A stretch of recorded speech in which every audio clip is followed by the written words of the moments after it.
Audios extos sobre la quinta parte del artículo de Alejo Maldonado Gallardo sobre la Revolución Mexicana.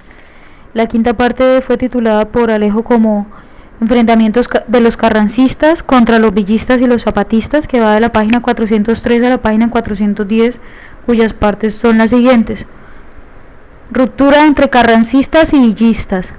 La Convención de Aguascalientes. Adiciones de Carranza al Plan de Guadalupe y su ley agraria. Los, comillas, batallones rojos. Fin de las comillas. Otro, descalabro de la División del Norte, la relativa consolidación zapatista en Morelos, Estados Unidos contra Villa, derrota definitiva de villistas y zapatistas, la Constitución de Querétaro. Bueno, ahí termina en la página 410 con la Constitución de Querétaro. Página 403. Este es un audio largo.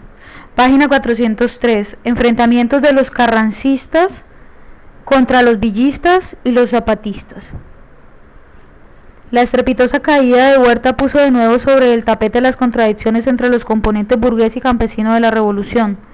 El primero, representado por Carranza y buena parte de sus generales. El segundo, por la División del Norte y el movimiento zapatista.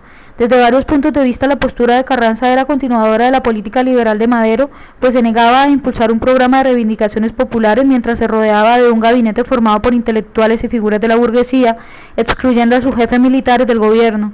A pesar de ello, la composición social del movimiento constitucionalista se diferenciaba del que apoyara a Madero, pues en este no ejercían influencia los viejos y derrotados hacendados del porfiriato, sino un emergente grupo de políticos y oficiales, casi todos procedentes de las capas medias. Por eso, a diferencia de lo que hizo Madero, ahora se disolvió al ejército federal y se expulsó a la burocracia porfirista del aparato estatal. El ala burguesa del constitucionalismo no estaba interesada en una reforma agraria que pusiera en peligro sus posiciones, aunque por el momento hiciera concesiones al campesinado, que era la fuerza social que sostenía su ascenso. De esta manera, en casi todas partes, el avance revolucionario conllevaba la eliminación de la servidumbre por deudas de los peones. Se introducían disposiciones de beneficio social, tales como el salario mínimo, y se prometían otras reivindicaciones. Entonces se eliminaban las servidumbres por deudas a los peones. Se introducían disposiciones de beneficio social, tales como el salario mínimo, y se prometían otras reivindicaciones. Junto a ello, la política de Venustiano Carranza tuvo una posición nacionalista frente a Estados Unidos. Expresión de las contradicciones entre una burguesía nacional emergente, constreñida en su desarrollo por los intereses de los monopolios foráneos, particularmente norteamericanos. En los estados controlados por Carranza estaban las minas, las plantaciones y los campos petroleros explotados por los capitalistas del norte y donde por tanto eran más virulentas las fricciones con los representantes estadounidenses. Ruptura entre carrancistas y villistas. El enfrentamiento entre Villa y Carranza, como se ha visto, se venía agudizando en la medida que se acercaba la victoria sobre el régimen de Huerta. Poco después de la caída del dictador, Villa lanzó un airado manifiesto en el que llamaba a destituir a Carranza y resignar en su lugar a un presidente interino que adoptara medidas, comillas, primera cita que hacemos a Villa, comillas, que adoptara medidas, comillas, eficaces para garantizar la resolución del problema agrario en un sentido favorable para las clases populares, fin de las comillas. En cumplimiento de lo estipulado en el Pacto de Torreón, que ya dijimos que cuando entró a Ciudad de México, Venustiano Carranza lo desconoció diciendo que no lo había firmado. En cumplimiento de lo estipulado en el Pacto de Torreón, que solo había pospuesto el inevitable enfrentamiento entre los dos líderes, y tras la confusa maniobra de la llamada Junta Revolucionaria, que reunió en Ciudad de México a los partidarios del primer jefe, se organizó una convención de las fuerzas antihuertistas en el Teatro Morelos de la ciudad de Aguascalientes, para decidir el destino de la revolución. La animadversión entre Zapata y Carranza expresaba todavía en forma más clara que la de Carranza y Villa la muralla que separaba a la burguesía del campesinado. Aunque Zapata nunca había reconocido la autoridad del primer jefe, se había abstenido de atacarlo. Pero ante la inminente caída del dictador, desconfiando de Carranza, quien no parecía más dispuesto que Madero a realizar una reforma agraria, los zapatistas anunciaron un nuevo punto en el plan de Ayala, por medio del cual se proclamaba a Zapata como jefe máximo de la revolución. Esta prevención se vio reforzada por los manejos de Obregón para impedir la entrada de sus fuerzas en Ciudad de México tras la fuga de Huerta. De todos modos, Carranza trató de neutralizar la oposición de Zapata y envió al estado de Morelos en agosto de 1914 una delegación negociadora que no dio fruto alguno. El resultado fue el gradual acercamiento entre Villa y Zapata. La Convención de Aguascalientes. Fue en la Convención de Aguascalientes, del 10 de octubre al 6 de noviembre, 26 días. Fue en la Convención de Aguascalientes donde mejor se perfilaron las distintas facciones del movimiento revolucionario. Durante 26 días, por un lado, se ubicaron los seguidores de Carranza, que defendía a toda costa su posición de primer jefe del ejército constitucional encargado del Poder Ejecutivo, condición inaceptable para el grupo villista. Por su parte, los delegados zapatistas, llegados 16 días después de comenzar la convención, pues no pertenecían al movimiento constitucionalista, se sumaron a las posiciones de Villa a cambio de que se aceptara el plan de Ayala. Otra facción, integrada por oficiales carrancistas de clase media y dirigida por Obregón, convencida de la necesidad impostergable de hacer ciertas reformas sociales y económicas, ocupó en los debates un lugar intermedio. A diferencia del ala burguesa representada por Carranza, esta facción estaba más dispuesta a hacer concesiones al campesinado. De ahí su proposición de elegir a Eulalio Gutiérrez como presidente de la convención, que ya había hecho suyo el plan de Ayala. El evidente fracaso de este compromiso pronto demostró que el grupo centrista de la asamblea no era lo suficientemente fuerte y cohesionado como para asumir la dirección del proceso revolucionario. Al quedar en minoría, los carrancistas se retiraron el 8 de noviembre de la convención y desconocieron a Gutiérrez.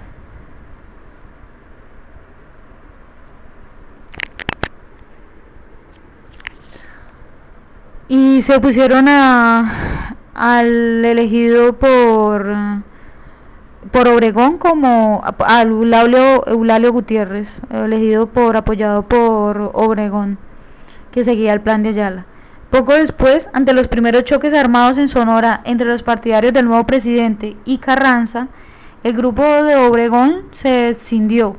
La mayoría siguió con él, pero Eulalio Gutiérrez con varios de sus hombres se sumó a las tropas de Villa.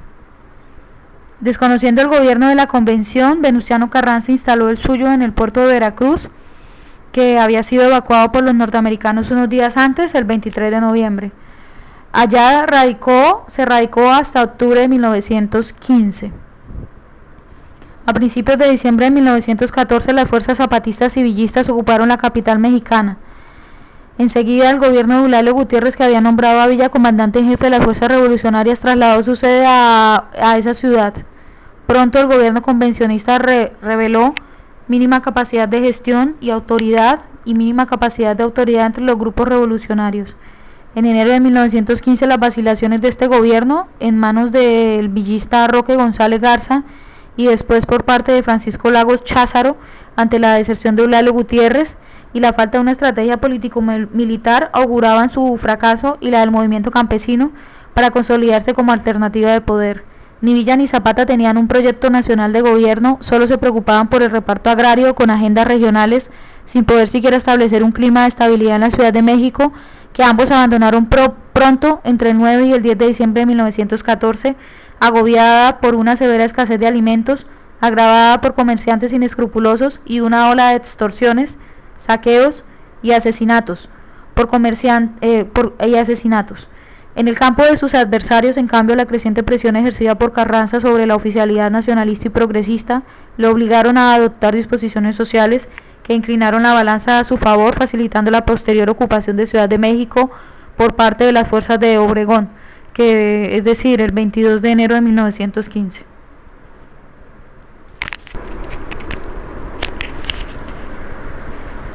Adiciones de Carranza al Plan de Guadalupe y su ley agraria.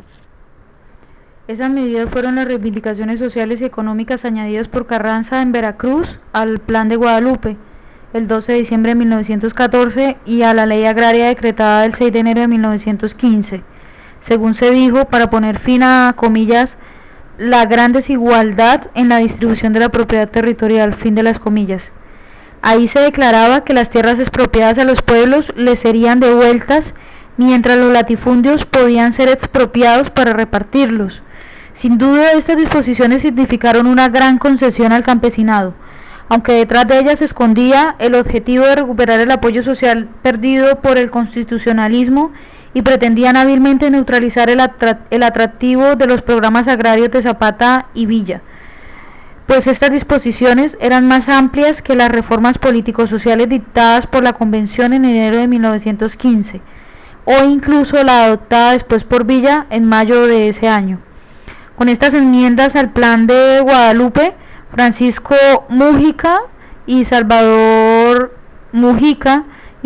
Alvarado realizaron notables acciones de reforma social en Tabasco y Yucatán a través de medidas económicas y sociales radicales, es decir, se hizo reparto de tierras. También se abrió la puerta para que los indígenas iniciaran trámites para solicitar el regreso de sus tierras. Estos fueron los primeros pasos rumbo a la reforma agraria en beneficio de campesinos e indígenas. Los batallones rojos, entre comillas, batallones rojos. Los carrancistas también consiguieron a fines de 1914 y principios de 1915 atraer el apoyo de un amplio sector de la clase obrera.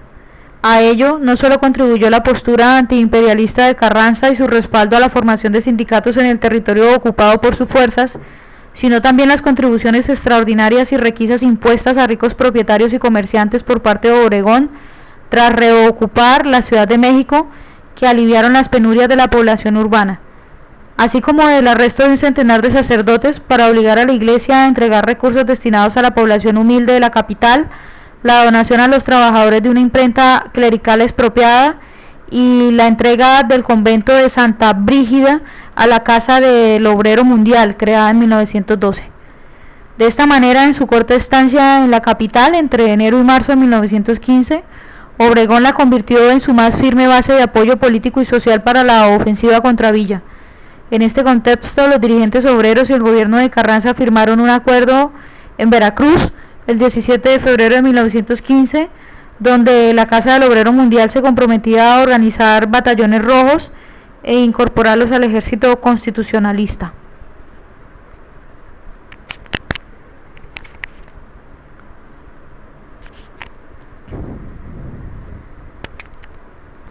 A cambio, el primer jefe reiteraba su apoyo a los sindicatos. Este pacto no duró mucho tiempo. En 1916 Carranza respondería a los desilusionados trabajadores que iniciaron paros y protestas hasta llegar a la huelga general de agosto. El general respondió a los desilusionados trabajadores con la disolución de los batallones rojos, con la ocupación de los locales sindicales, con la detención de algunos de sus dirigentes y la prohibición de la Casa del Obrero Mundial.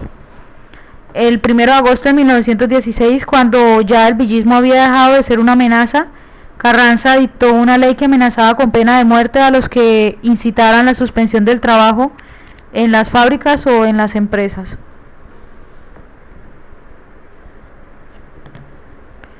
Descalabro de la División del Norte. De esta manera, la exitosa ofensiva constitucionalista de 1915 contra las fuerzas convencionistas, particularmente las de Villa, tuvo como principal asidero las concesiones hechas al movimiento popular, añadidas al Plan de Guadalupe, a lo que debe sumarse la ausencia casi absoluta de una estrategia político-militar que se manifestaba en las limitaciones del movimiento de Villa y Zapata. El desenlace en la situación militar a favor de los constitucionalistas estuvo precedido por un grave error estratégico de la División del Norte. En diciembre de 1914, tras la ocupación de la capital, Villa detuvo su avance sobre las debilitadas fuerzas de Obregón, dando tiempo para que se reorganizaran y aumentaran sus efectivos en la zona de Veracruz. Desoyendo los consejos del general Felipe Ángeles, quien recomendaba convertir a la Ciudad de México en su base de operaciones y perseguir a los principales jefes constitucionalistas hasta aniquilarlos, Villa prefirió regresar a Chihuahua el 10 de diciembre, base política y social de su ejército. Ello permitió la recuperación de los carrancistas, beneficiados durante ese tiempo con las ventajas que les reportó el control del activo puerto de Veracruz. A esto hay que agregar los recursos obtenidos también en la aduana de Tampico por concepto de impuestos a las exportaciones de petróleo, al café de Chiapas y el enequén de Yucatán. Así, aunque la capital pasó de un bando a otro, pues los zapatistas la recuperaron brevemente en marzo de 1915, desde el 2 de agosto de ese año fue ocupada definitivamente por las fuerzas de Pablo González. A partir de ese momento el avance constitucionalista fue imparable. Comenzada con la recuperación de Puebla y la capital mexicana, la campaña de Obregón se extendió hasta el centro norte del país, pues hasta el 10 de marzo, en persecución de los villistas, mientras los zapatistas quedaban aislados en Morelos. Esa ofensiva culminó a mediados de 1915 cuando Obregón derrotó en 4 grandes batallas, 2 de ellas en Celaya y las otras en Trinidad y Aguascalientes, donde pues derrotó a la División del Norte. La relativa consolidación zapatista en Morelos. Para evitar combatir en 2 frentes, los carrancistas se desentendieron de los zapatistas durante casi todo 1915. Esta situación permitió a Zapata reorganizar la vida económica y política en Morelos.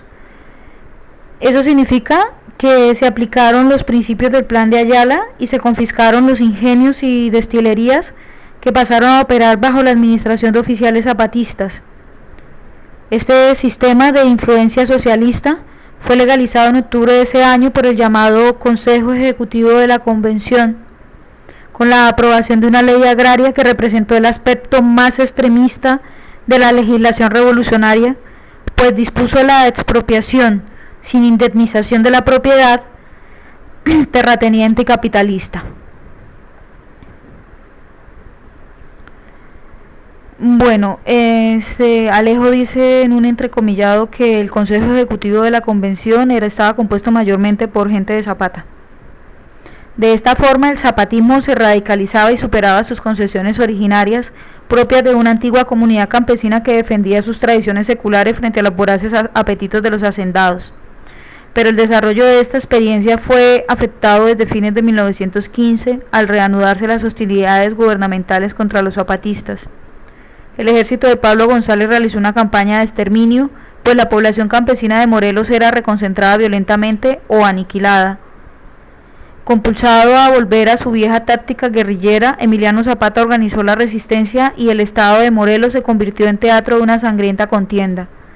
A finales de 1916, los reveses sufridos obligaron a las tropas de Pablo González a abandonar el territorio zapatista.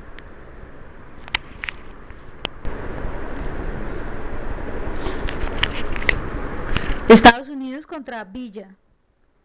Entre 1915 y 1916, la política norteamericana hacia México fue vacilante frente a los bandos en pugna.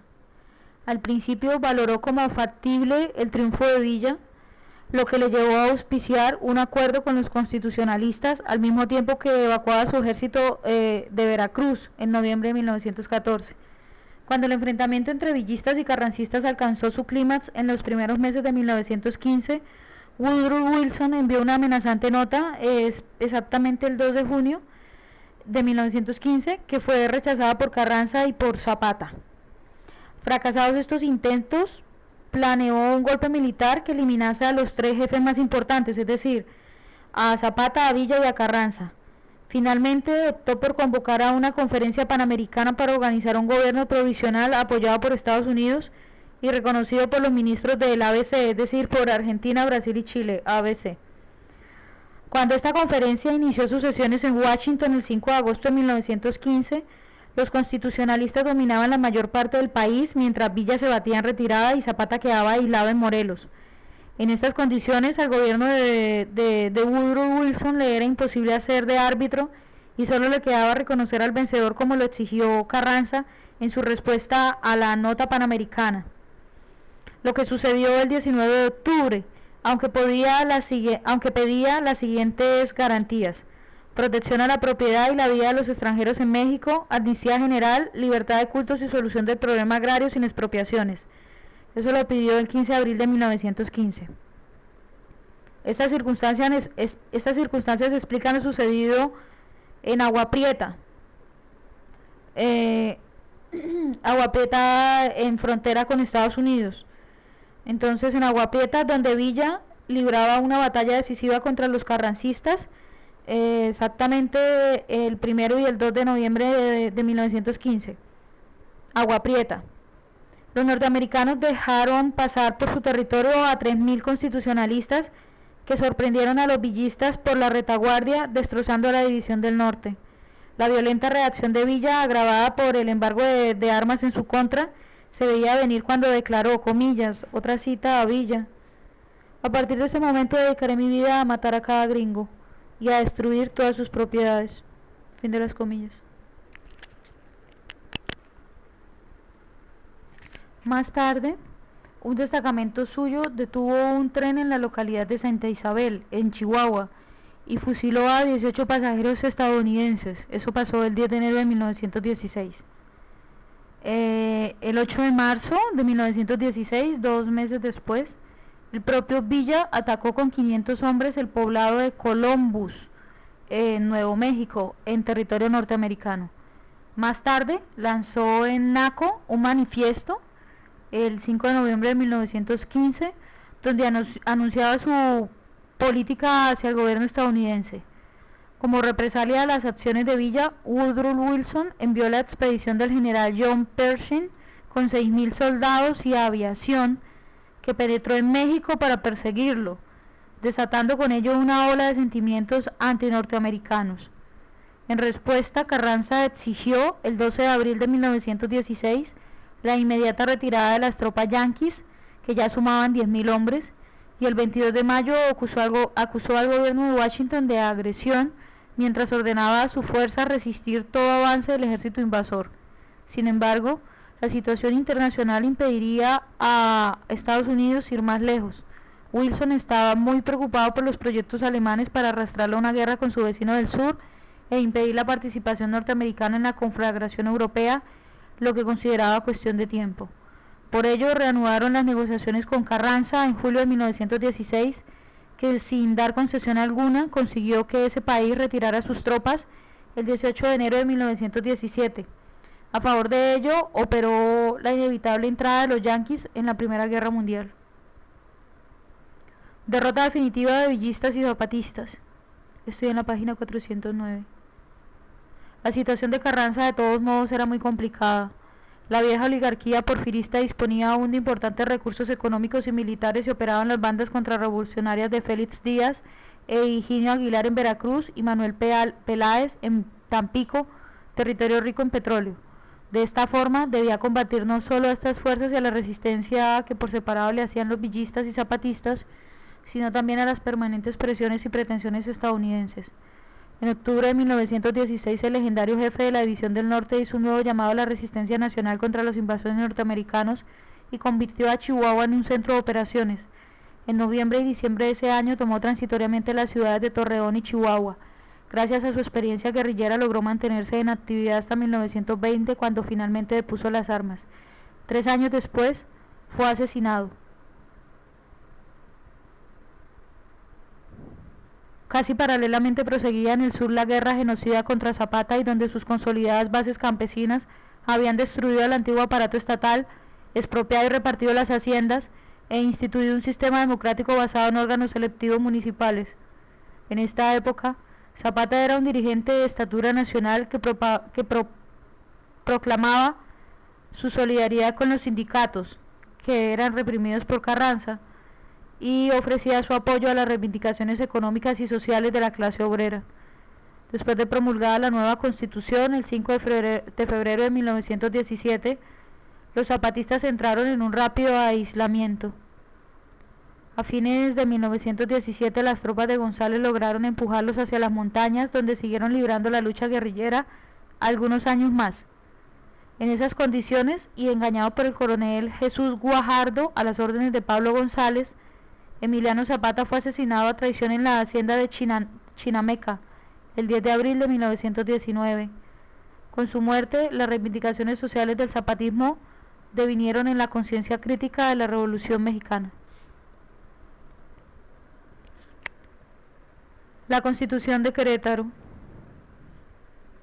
Otro problema que Carranza debía enfrentar simultáneamente a los anteriores eran las contradicciones y tendencias encontradas entre sus propios partidarios, agravadas por la brutal represión de que fueron objeto los trabajadores y los sindicatos en 1916 y la postergación de los prometidos repartos agrarios. Presionado por amplios sectores de seguidores, el mandatario debió ceder y convocar a la Asamblea Constituyente de Querétaro, reunida desde el 21 de noviembre de 1916, para redactar una constitución que sustituyera a la liberal, a la Constitución de 1857. Este nuevo acuerdo nacional fue aprobado por los congresistas, que todos eran constitucionalistas. Fue aprobada el 5 de febrero de 1917 e incluía dos célebres artículos, el 27 y el 123, destinados a asegurar a las nuevas clases dominantes el indispensable reparto popular para consolidarse en el poder, lo que en cierta medida despejaba el camino para el desarrollo de un capitalismo nacional. El artículo 27 declaraba el derecho de los campesinos a la tierra y limitaba las prerrogativas del capital extranjero sobre ellas, al establecer la potestad de la nación para confiscarla en su beneficio, y diferenciaba la posesión del suelo y del subsuelo. Esto creaba el precedente constitucional para anular el derecho de las grandes compañías foráneas a explotar el hidrocarburo mexicano y abría la posibilidad de su expropiación legal, lo que desencadenó la continua hostilidad de los monopolios petroleros y del gobierno de Estados Unidos a todos los presidentes mexicanos que se negaron a suprimir este principio. Por su parte, el artículo 123 recogía toda una serie de reivindicaciones laborales, como el derecho de sindicalización y huelga, la jornada de 8 horas y la seguridad social, que la hicieron la más avanzada del planeta. Otras disposiciones progresistas fueron incluidas en artículos como el tercero, que se refería a la educación, o como el 130, que se refería a la secularización de los bienes de la Iglesia. Por su parte, Carranza, que fue elegido presidente el 11 de marzo de 1917, con el apoyo del recién creado Partido Liberal Constitucionalista, respondió reafirmando el rumbo